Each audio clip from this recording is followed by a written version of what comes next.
All right. Welcome back to All Cars, y'all. My name is John. It is time for another Motorweek retro review reaction. This week, I've chosen the 2016 Chevy Volt. A little newer than I like to do, but if you've been on the channel, you've seen me for the past year or two talking increasingly about electric vehicles, battery electric vehicles, and coming around to, well, what I really want is a battery electric vehicle, but I want a range extender for those times I drive further. I don't want to sit and wait for 30 or 45 minutes to charge my battery. And I've realized that what I've come up with is, well, Chevy Volt is about 90% of what I really want. So I thought it'd be fun to watch a Motorweek and see what they said about it when it was brand new.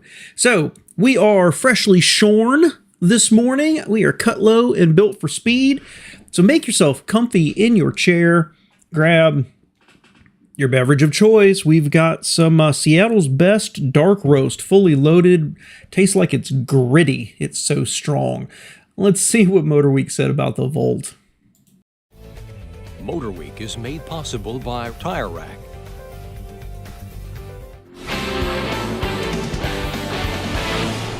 While sales of the Chevrolet Volt may not have lived up to the original plan, it did find legions of fans who love the idea of a plug-in electric car for commutes with a reliable gas engine as a backup and for longer trips. Indeed, Volt owners are among the most satisfied out there. Well, believe it or not, 5 years have passed and a second-generation Volt has arrived, and it looks to up the amperage in every respect.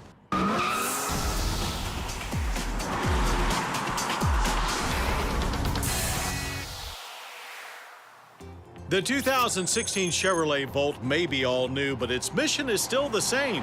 Get as many Americans as possible to embrace the plug-in lifestyle by making it as easy and stress-free as possible, by including a gas engine and generator to eliminate all aspects of range anxiety. And to that point, chief among its newness is additional range, both in EV, now 53 miles according to the government, and in total, with 420 miles now possible before a fill-up. Okay, so they're structuring this a little bit differently. First off, I did not realize the Volt had 2 generations. I was vaguely aware it had refreshed, but I'm okay. Interesting. Styling, because they didn't stop to talk about the styling. Maybe they'll get to it, but they didn't stop to talk about it. I like it. I like it a lot. The problem is kind of twofold. So generally speaking, I like it. Period. Full stop. It was very contemporary Chevrolet design language, like the Chevy Cruze or something like that. And I like it. I don't love it, but I like it. It does come across very Honda Civic to me, which is not necessarily a bad thing. The problem is, when talking in general about the Volt, I always think of it as a slightly bigger car, when actually it's kind of small. So it's not perfect in my mind. I always thought it should be a little bit bigger.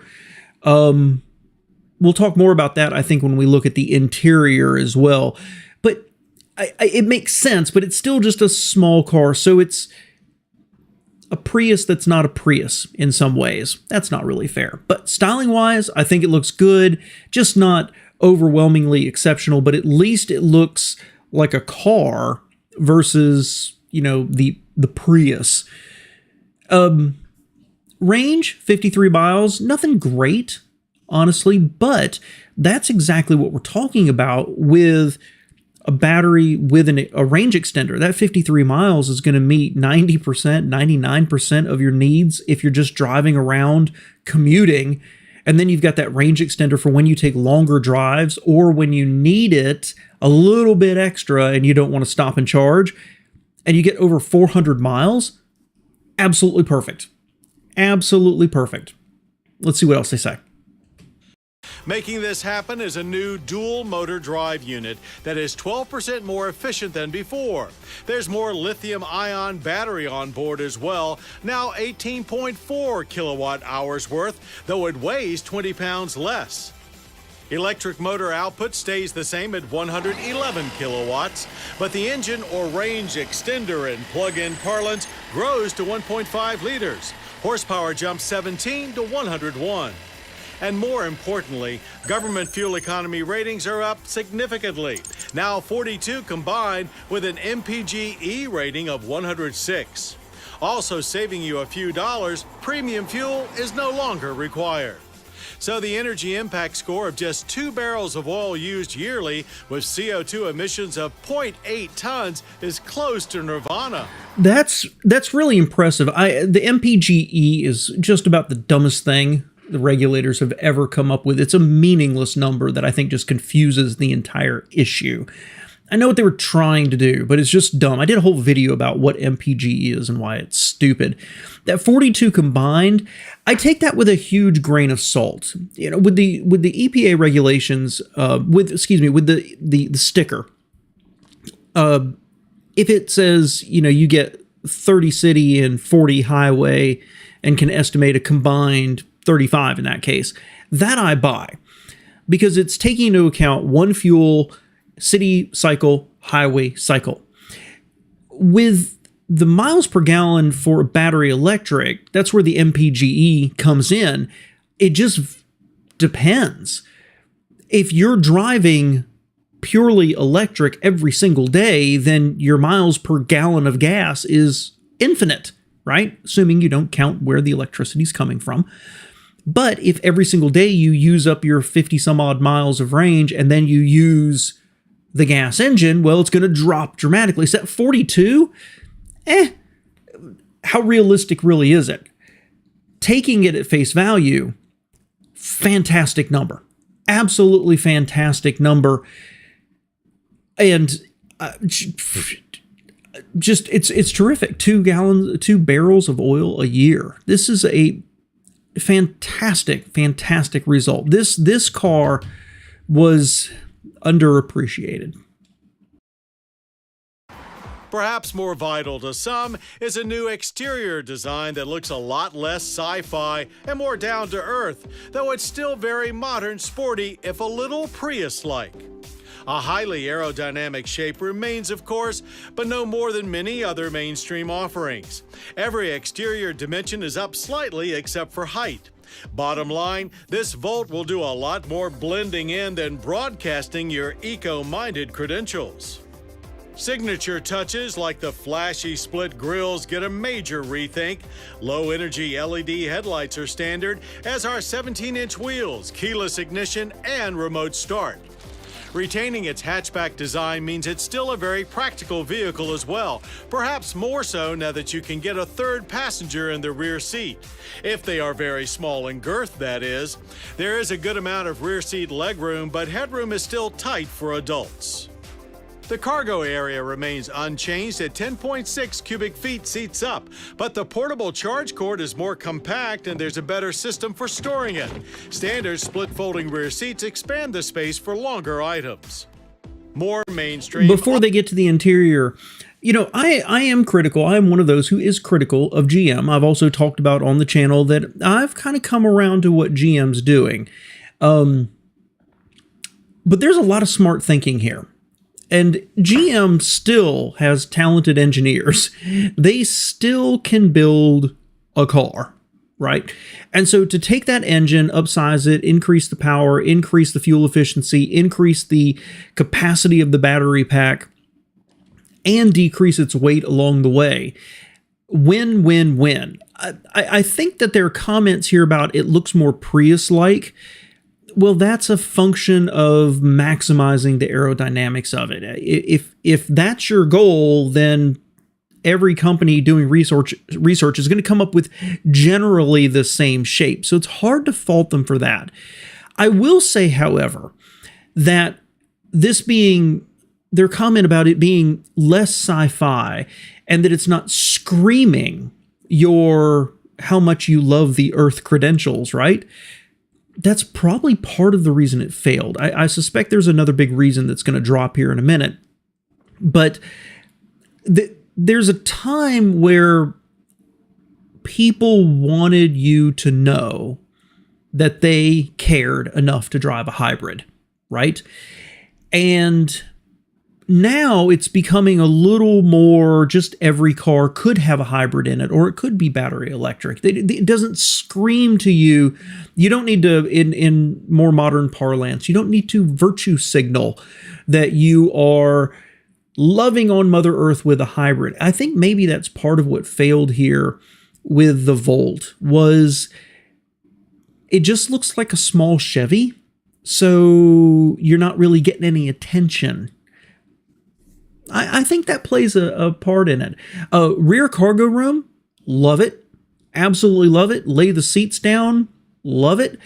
Nothing here so far that I honestly don't love. And I've got more to say about this interior, but let's see what they say first. Also describes the changes up front. The seats have improved comfort and controls are more traditional with admittedly less wow factor than before. But while it may not be as futuristic, it still has a high-tech feel, with an 8-inch reconfigurable LCD screen behind the steering wheel for instrumentation and one on the center stack for infotainment. Normal, Sport, Mountain, and Whole drive modes are here again, but the Cadillac ELR's Regen on-demand brake steering wheel paddles are a new addition. A backup cam is standard, and to mesh with our connected lives, there's increased phone integration through Apple CarPlay. A new Premier trim expands on the previous Volt's premium package, adding heated seats front and rear, heated steering wheel, wireless phone charging, and automatic park assist. Regardless of trim, all seat controls are manual, as no power seats are available.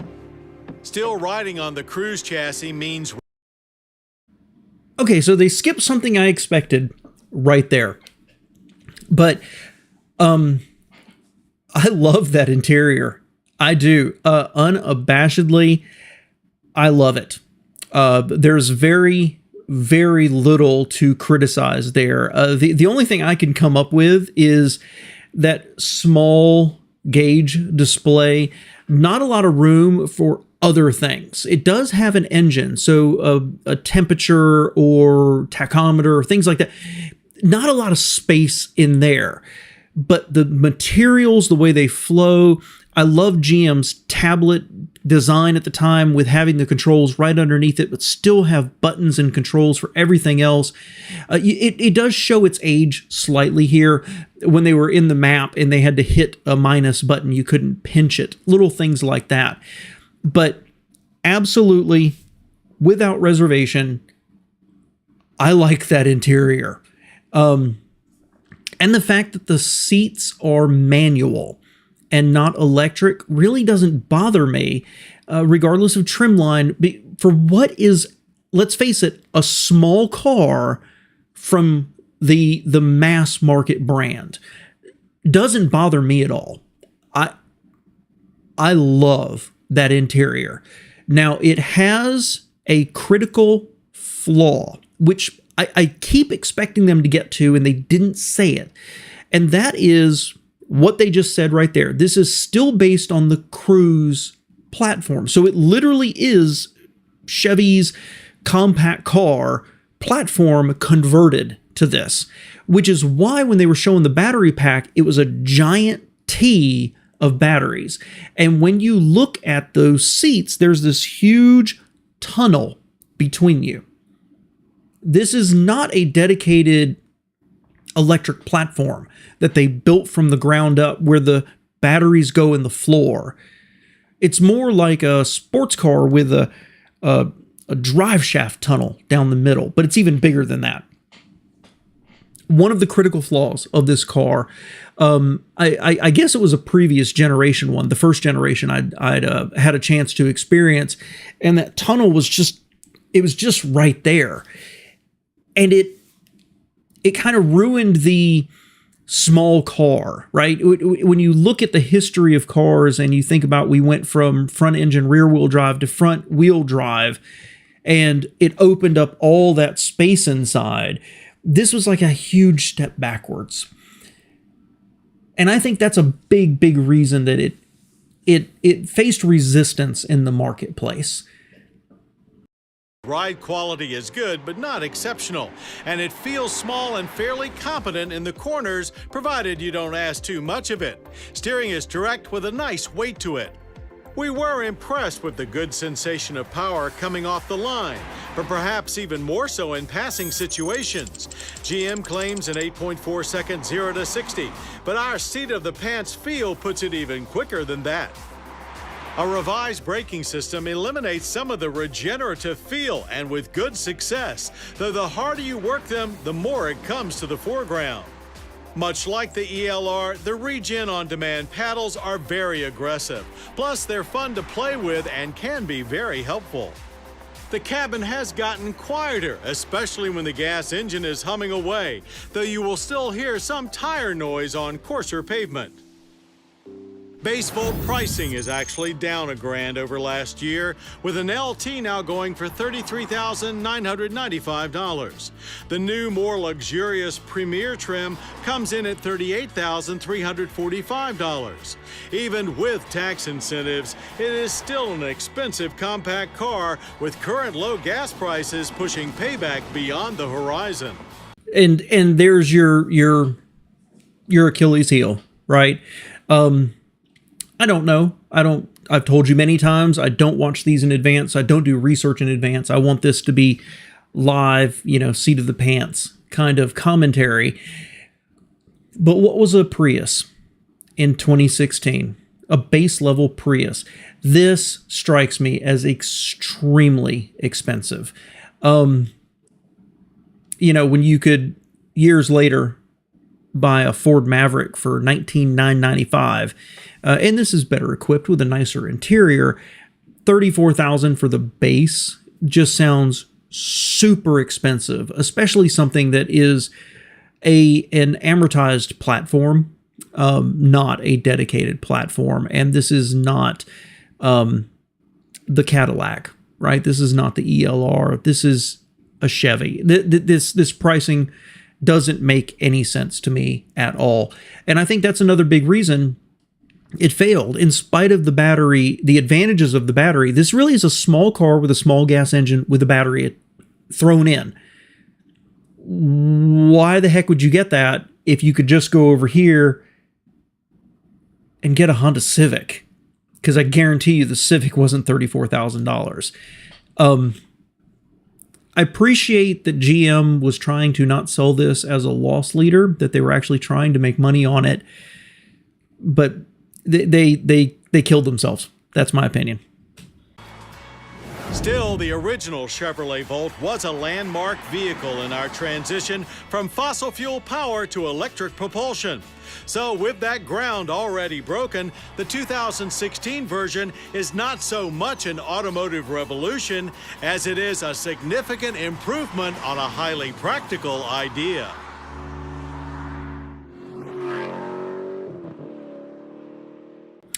Wow. I've got a lot of thoughts rattling in my head about this. The first off is, how cool would it be to own one of these? Honestly, they said at the beginning it has among the highest customer satisfaction. And this is very much, if you're comfortable with a smaller car, very much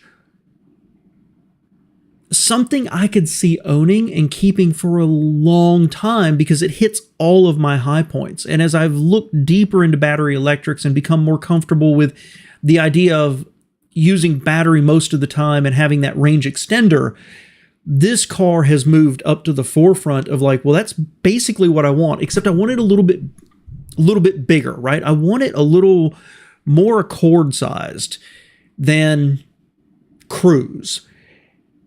I think it looks good. I think the interior looks good.